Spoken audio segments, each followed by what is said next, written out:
La utilización de ultrasonido al principio de la hospitalización de pacientes con COVID-19 puede ayudar a los médicos a determinar si estos pacientes requerirán cuidados intensivos, oxígeno e incluso si serán readmitidos dentro de los 30 días posteriores a su salida del hospital. Acompáñenme a revisar dos artículos publicados en revistas de ultrasonido prácticamente al mismo tiempo y en los que se enfatiza la utilidad del ultrasonido y la aplicación de sus hallazgos como factor pronóstico independiente en pacientes con COVID-19. Bienvenidos a Memorándum, un espacio que, como ustedes saben, está dedicado a la revisión de artículos científicos de radiología, aunque en ocasiones también revisamos, como va a ser el caso de hoy, artículos que se publican en otras revistas que no son las que normalmente tenemos acceso, o a revistas médicas, pero que publican artículos que van a tener o que tienen impacto en la práctica nuestra de radiología. Y bien, pues fíjense que el tema que les quiero tratar hoy es uno que, la verdad debo decirles, no estoy prácticamente familiarizado en lo absoluto con esto, que es el ultrasonido pulmonar y mucho menos en pacientes con COVID, aunque en el hospital nosotros hicimos todo un área de COVID y una atención y bueno, de hecho todavía existe una área especial, una zona de hospitalización grande para pacientes COVID. Y en el departamento de radiología hicimos muchos procedimientos y muchos procedimientos de imagen también en pacientes con COVID. Debo confesarles que prácticamente todo esto se basó en estudios de tomografía computada en el departamento de radiología y claro, radiografías de tórax portátiles en las salas donde estaban internados los pacientes. Y sé que muchos neumólogos, intensivistas y que cada vez más en radiología también se está incursionando en la parte de ultrasonido pulmonar para muchas aplicaciones, pero específicamente pues para el uso en este tipo de pacientes con COVID. Entonces, por eso me llamó la atención y también por el hecho de que prácticamente en dos revistas de ultrasonido se publicó justamente en los mismos días dos artículos que se complementan y voy a tratar de unirlos para que veamos lo que publican los dos. No voy a ser tan profundo por cuestiones de tiempo en toda la metodología como normalmente acostumbramos, aunque lo mencionaré. Pero básicamente la idea que quiero es transmitirles los hallazgos y la posibilidad de que podríamos nosotros cada vez más incursionar en esto. Bien, pues el primero es un estudio que está publicado el 31 de agosto en Ultrasound in Medicine and Biology, o sea, la revista de ultrasonido en medicina y biología, y es según los autores, y bueno, de lo poco que pude estar revisando de esto, pues un sistema novedoso, si le podríamos decir así, de puntuación de ultrasonido, y que según ellos puede realizarse en menos de 10 minutos. De hecho, ellos contabilizaron y el promedio es 8.05 minutos, y que resultó ser muy sensible y específico para el diagnóstico, y no nada más para eso, sino también para el pronóstico de pacientes que tienen COVID-19. Este es un estudio que está dirigido por el doctor Michele Zampinato, es de la Universidad de Ferrara en Italia, y en donde básicamente describen un índice de gravedad de la ecografía pulmonar y que puede identificar primero entre pacientes con COVID y aquellos que no tienen, ¿ok? Claro, no con la especificidad de decir este es COVID o este es otro tipo de patología, es básicamente aquellos que en el contexto de COVID tienen enfermedad pulmonar de aquellos que no la tienen. Y lo interesante es que en comparación con las puntuaciones de gravedad de la ecografía pulmonar tradicional, también pueden estos parámetros que describen identificar mejor a las personas que tendrán un desempeño peor, que morirán, pues así lo dicen ellos, en el hospital. Y de hecho los autores mencionan que la separación temprana, por así decirlo, de los pacientes con enfermedad altamente infecciosa de los pacientes con otras causas de dificultad respiratoria, pues es fundamental en un entorno epidemiológico como el que vivimos en este momento, y eso es obvio, y en el que un gran número de pacientes, por ejemplo, pues se ingresan pues por la misma enfermedad, entre comillas, es decir, todos pensamos que pueden tener, o sea, básicamente tienen disnea o tienen problemas respiratorios, y ahora el problema pues es diferenciarlos entre estos dos grandes grupos. Entonces, el método principal para diagnosticar y evaluar la gravedad del COVID-19 pues ha sido la obtención de imágenes de tórax, como ya sabemos. Y bueno, existen muchas más pruebas de laboratorio y algunos otros parámetros, dímero D y algunas, como ya lo hemos platicado en otros podcasts y lo sabemos muy bien que esto es una cuestión multidisciplinaria, pero obviamente sería muy recomendable que también existiera un método que fuera fácil, ¿sí? Y que no expusiera al paciente a radiación y que no tuviéramos que trasladarlo, y parecería como que la ecografía pues sería ese método de imagen que si lo podemos explotar o utilizar, pues sería yo creo que de mucha utilidad.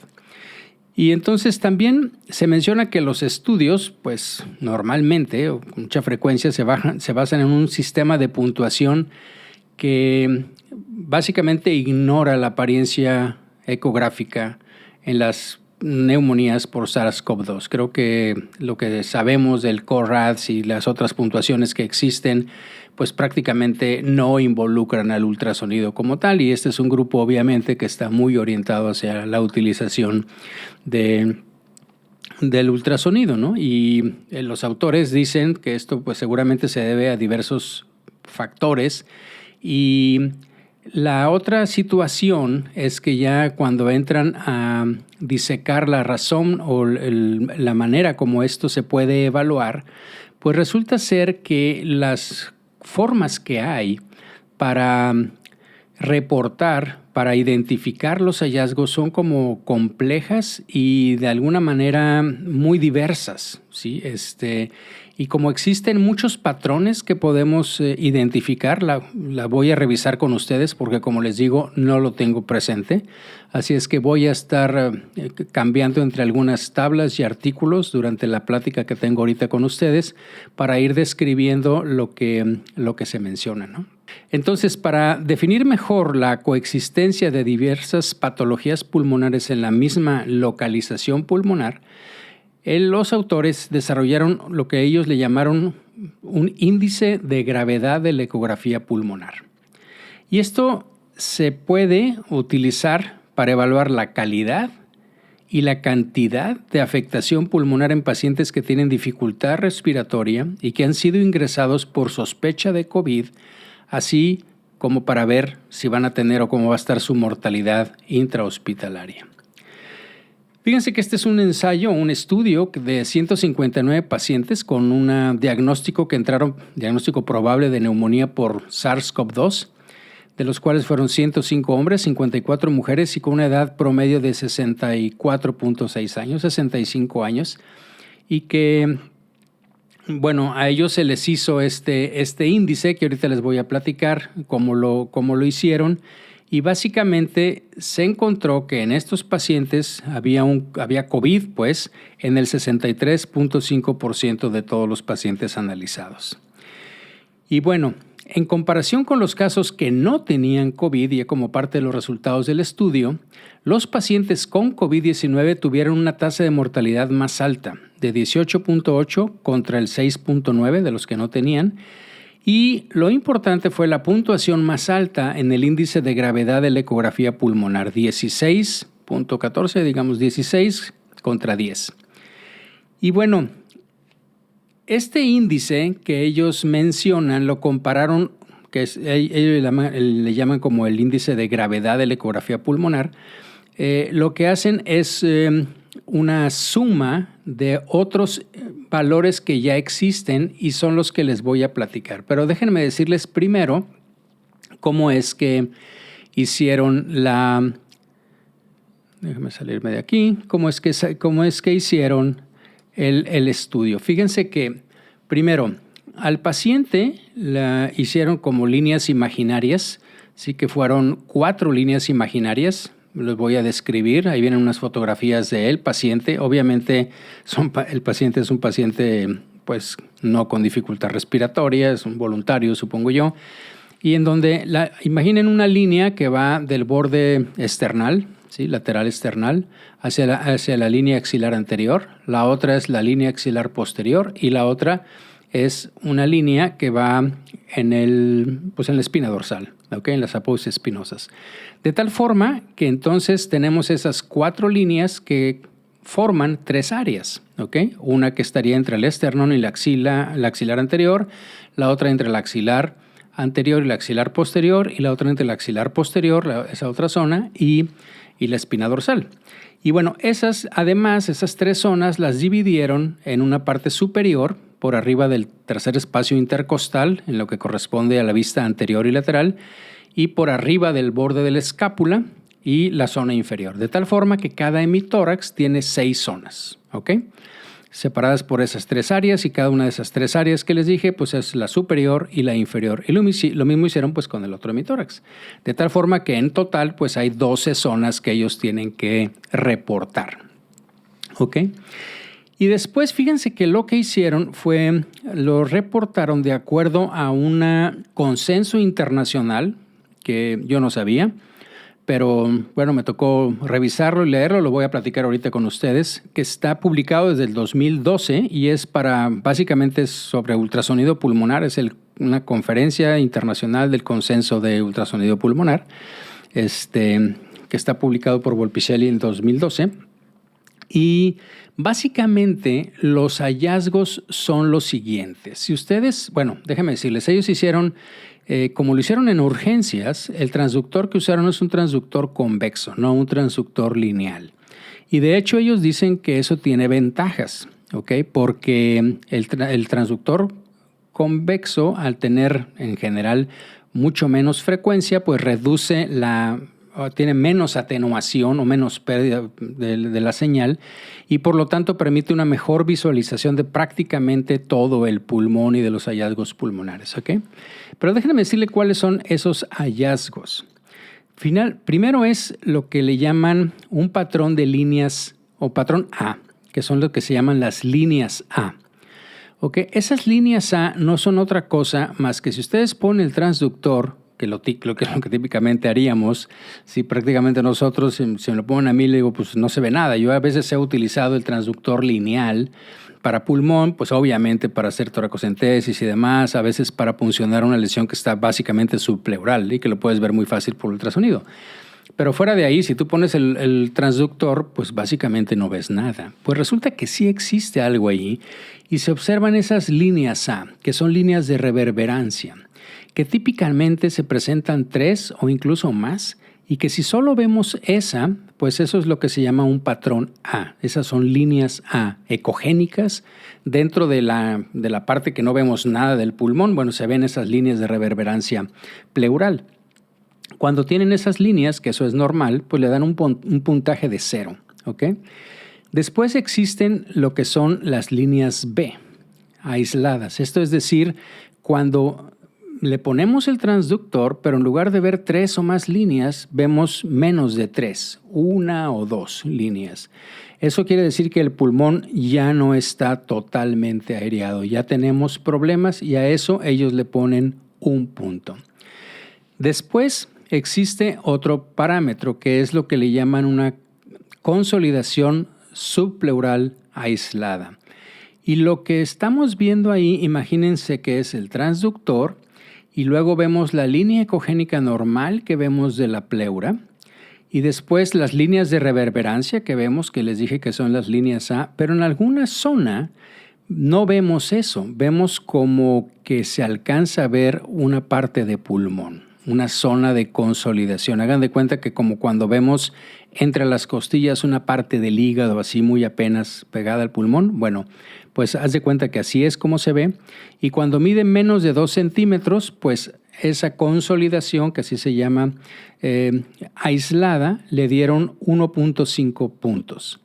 Después hay otro patrón al cual le dieron 2 puntos y que son las líneas B no confluentes. ¿Se acuerdan que yo les dije que había líneas B, que eran esas líneas que se veían subpleurales, ¿okay? Que se veía la ecogenicidad, pero que no eran más de 3, sino que nada más se veía 1? Bueno, cuando vemos esas que no confluyen, ¿sí? Ese es otro patrón de líneas B no confluentes, pero eso ya implica más patología pulmonar, le dan 2 puntos. Después existe el siguiente patrón, que es de líneas B confluentes, o sea que ya vemos que se juntan entre ellas cuando vamos moviendo el transductor. Bueno, y déjenme decirle una característica que viene ahí mencionada, es que obviamente tanto las líneas A como las B que estamos viendo en el ultrasonido se mueven con la respiración. ¿Okay? Quiere decir que lo que estamos viendo prácticamente es pulmón, aunque solo veamos la reverberancia. Lo mismo sucede con esa zona de consolidación. ¿Okay? Entonces, a estas líneas confluentes múltiples, líneas B, le dan 3 puntos. Acuérdense, la que no es completa son 2 puntos, y la que es completa son 3 puntos. Y después tenemos zonas de confluentes de consolidación subpleural. Ya cuando vemos ese patrón que les dije como el primero, que les dije que había una consolidación segmentaria subpleural, bueno, cuando ya tenemos varias de esas que confluyen, entonces ese patrón ya es obviamente de consolidación y le das un puntaje de 4. Y el último es cuando ya vemos una consolidación franca, haz de cuenta como si estuviéramos viendo el hígado, ¿ok? Mayor de 2 centímetros, que no es que sean varias chiquititas, que es el patrón anterior, que les dije que eran varias segmentarias que se están consolidando o consolidaciones subsegmentarias, sino que estas son una segmentación o una consolidación mayor de 2 centímetros y a esa le dan 5 puntos. Y la otra cosa que podemos encontrar definitivamente pues es un derrame pleural, y eso creo que todo el mundo lo podemos identificar, pero a este le dan 0 puntos. ¿Okay? Este no implica que tengamos un paciente con COVID. Entonces después viene una tabla que es la que ellos llenan y dicen que en esta tabla es la que se tardan menos de 10 minutos en hacer. Y bueno, imagínense que lo que les voy a describir es que tenemos las zonas, las 6 zonas, ¿sí? de cada lado, la R1, L1, R2, L2, o sea, las zonas que van de arriba para abajo, de la parte medial hacia la parte posterior o de la parte anterior a la parte posterior, y después le ponemos el patrón, ¿ok? Entonces vas llenando. Entonces en la zona 1 vas diciendo qué patrón es el que tú estás viendo, ¿ok? Y entonces básicamente estás llenando el cuadrito. En la columna de la izquierda, o sea, aquí arriba vienen todas las R's, os digo, todas las áreas del pulmón, y en el otro, de hecho ellos lo que le llaman es el artefacto pulmonar, o sea, esas líneas A, B y demás son artefactos, ¿ok? O sea, es lo que están viendo, el patrón que ven. Entonces, acuérdense que hay un patrón A, que es 0 puntos, el de las líneas B que están aisladas es 1 punto, la consolidación subpleural aislada es 1.5 puntos, y así el de las B no confluentes son 2 puntos, el de las B confluentes son 3 puntos, la consolidación subpleural confluente son 4 puntos y la consolidación parenquimatosa son 5 puntos. ¿Ok? Y entonces va sumando de R1, por ejemplo, pues tú puedes decir en R1 pues yo encontré 3 patrones. ¿Sí? Y originalmente lo que ellos dicen, y eso lo revisé en otras clasificaciones, pues tú tenías que poner el patrón, pues el que había, ¿sí? El que había mayor o el que tú creías que era el dominante. Y en lo que ellos hacen es que juntan todos estos valores y es lo que ellos le llaman primero el patrón de severidad o el índice de severidad, y luego el otro que ellos añaden es el índice de heterogeneidad. ¿Qué tan heterogéneo está cada segmento? ¿Okay?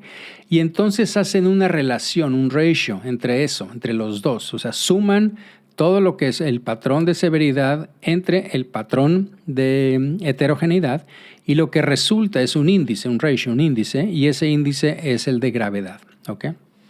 Y es el que ellos, básicamente, pues de lo que se trata el artículo. ¿Ok? Bien, pues en esto, lo que tenemos, déjenme regresarme aquí a mis notas. En comparación con, les decía yo, con los casos sin COVID, ¿sí? Los pacientes tenían una mortalidad mucho más alta, 18.8, 19%, contra 6.9%. Y de la gravedad de la ecografía, 16 contra 10, ¿ok?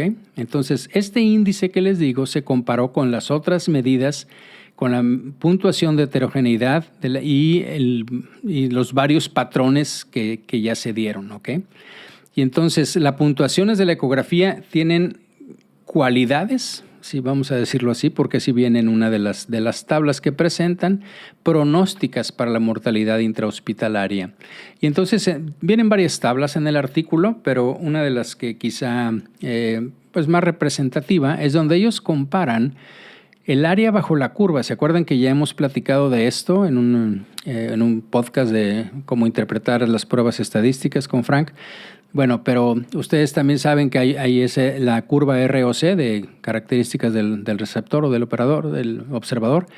¿Y cuál es el área bajo la curva? Pues bueno, resulta que para estos parámetros, acuérdense que hay un score que es para la heterogeneidad ultrasonográfica, hay otro score para la severidad y hay otro que es el que ya le llaman ellos el índice de Lung Ultrasound Scoring, que es ya el completo.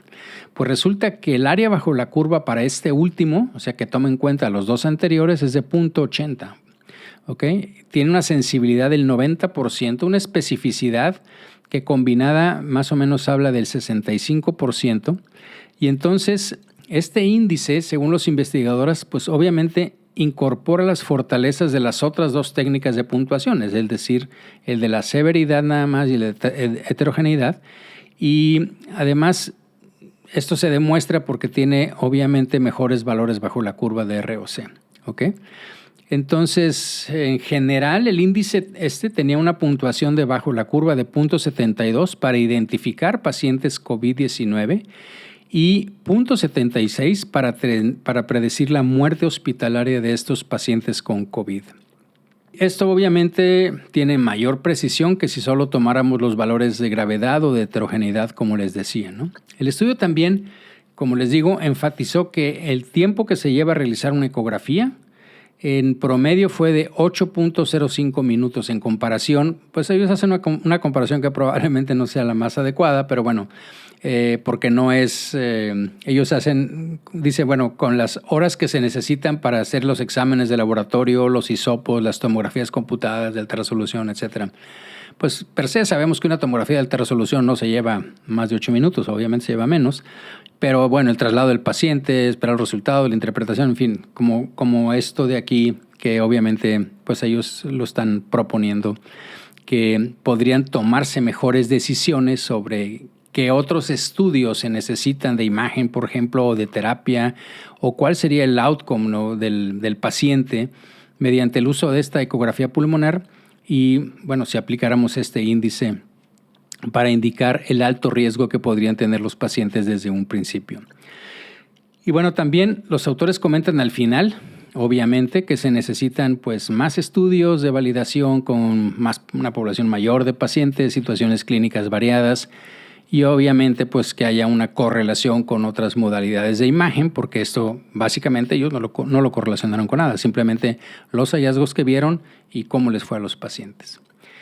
Y fíjense que en este tenor, el otro artículo que les platico habla sobre el uso del ultrasonido en el punto de atención. Acuérdense que esta es otra cosa que se está haciendo mucho con el ultrasonido, que es el point of care, en el punto de atención. Y este estudio se hizo con ultrasonido que se le llama el POCUS, porque es Point of Care Ultrasound. ¿Okay? Entonces, a lo mejor lo voy a venir diciendo en alguna parte como el POCUS, pero esto lo hicieron ellos no nada más en el paciente, sino como característica de inclusión al estudio, es que el ultrasonido se tenía que hacer en las primeras 24 horas de que el paciente había llegado a hospitalización.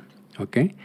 Y ellos dicen que esto puede ayudar a determinar si los pacientes, ya cuando hicieron los estudios, el análisis del estudio, el estudio fue prospectivo, ahorita les platico, pues si ellos iban a requerir cuidados intensivos, si los pacientes van a requerir oxígeno, incluso cómo les va a ir una vez que los das de alta.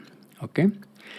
Entonces, en este estudio, los hallazgos de este ultrasonido del POCUS detectados dentro de las 24 horas posteriores a la admisión pueden predecir los resultados de toda la estadía hospitalaria de un paciente. Y esto es el artículo que está publicado por doctores, radiólogos y gente de medicina interna de la Universidad de Stanford.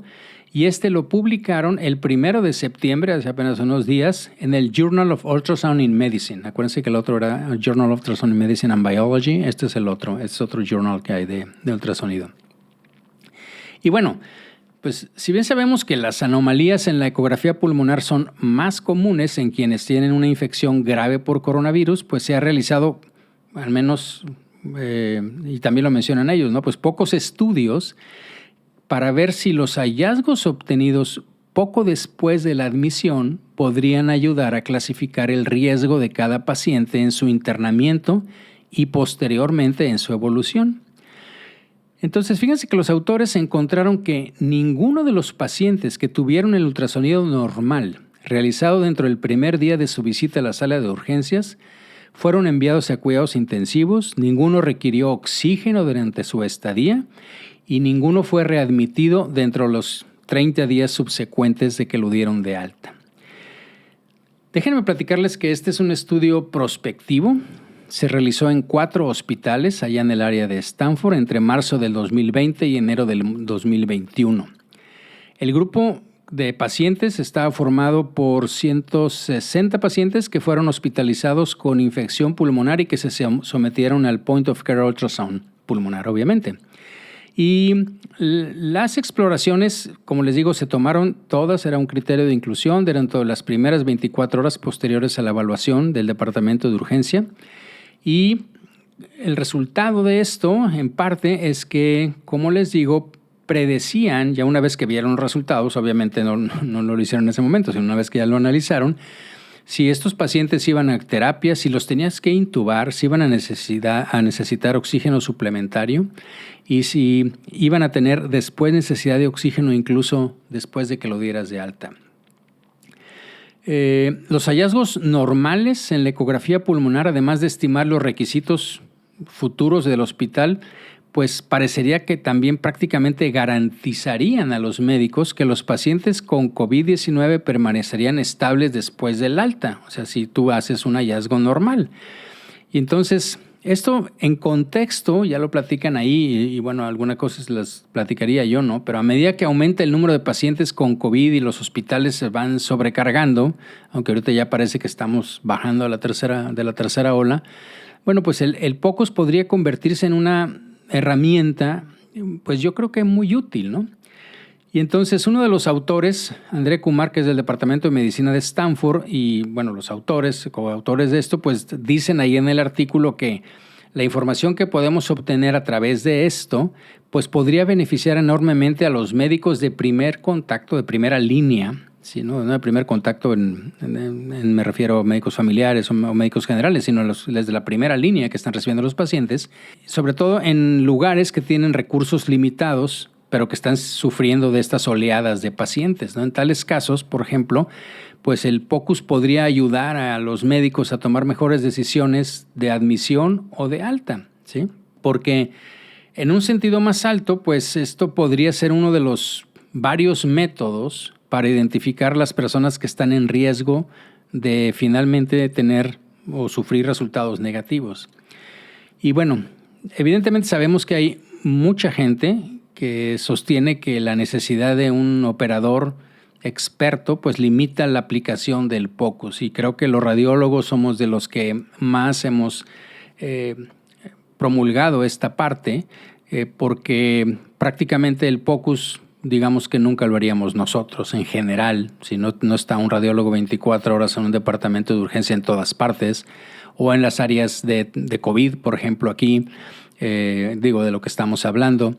Entonces, prácticamente los que están haciendo ultrasonido, como les decía hace un ratito, pues son los internistas, son los intensivistas, los cirujanos, los neumólogos, en fin, que de alguna manera pues estamos dejando eso en manos de ellos. No digo que sea terreno exclusivamente de nosotros, pero evidentemente que uno de los argumentos es que para hacer esto pues tienes que estar pues bien entrenado, pero de la manera como se combina esto que les estoy platicando de estos hallazgos, ¿sí? Y además, bueno, déjenme decirles que en este estudio, a diferencia del anterior, este estudio prácticamente los hallazgos incluso los separaron después, y con solo estudiar la parte anterior y lateral, o sea, no tienes que voltear al paciente como en el otro, que tienes que ver la parte de la espalda para ver las regiones 5 y 6 de cada hemitórax. Aquí simplemente viendo la parte anterior entre los espacios intercostales y la parte lateral, con eso es suficiente para tener los valores y predecir cómo les va a ir a los pacientes. ¿Ok? Entonces, pues tenemos que pensar en esto en un sentido más amplio, ¿no? de que probablemente esto lo va a hacer más gente, pero yo creo que tendríamos que estar nosotros involucrados y de alguna manera ser la referencia, y los que de alguna forma vamos a estar o queremos ser los que enseñan este procedimiento, pues primero tendríamos que estarlo haciendo, y les estoy diciendo esto incluso para mí, ¿ok? Y para nuestro departamento, y creo que en muchos. Entonces, si queremos involucrarnos en esto, pues yo creo que tenemos que hacerlo. No parecería, según lo que dicen ellos, y lo viene en su discusión, que necesitemos una gran experiencia para hacer esto. Los patrones parecen ser fáciles de identificar, según lo que dice el artículo italiano. Y entonces, pues bueno, la situación es ver si nos involucramos más, y que parecería que esto podría ser una herramienta de gran utilidad. Entonces, pues no sé qué les haya parecido esto. A mí me pareció interesante, como les digo, pues meterme en temas que muchas veces no manejo, pero es la idea también de esto. Se los comenté allá cuando hice la introducción de la idea del podcast, y ya se ha sido con varias de las otros episodios que hemos platicado aquí. Pero creo que es algo interesante, creo que es algo que podríamos usar en la práctica, que creo que es algo novedoso, que podríamos involucrarnos, aquellos que no estemos involucrados en esto, que sería de alguna manera interesante que aquellos que tenemos residentes, pues estimular a algunos de nuestros residentes para que hicieran esto, y que sean ellos, que sean los futuros radiólogos y los que están en esta nueva situación enfrentando, que veamos cómo esta herramienta que definitivamente dominamos en otros campos, pues que también sea una de la que nosotros utilicemos en nuestro día a día, en nuestra práctica. Y creo que entonces estos artículos podrían ser de utilidad para nuestra práctica diaria, como han sido muchos de los que he platicado con ustedes. Pues agradezco mucho su atención. Espero, como siempre, que me dejen sugerencias y comentarios en las diferentes plataformas de Memorandum, y nos escuchamos en la próxima.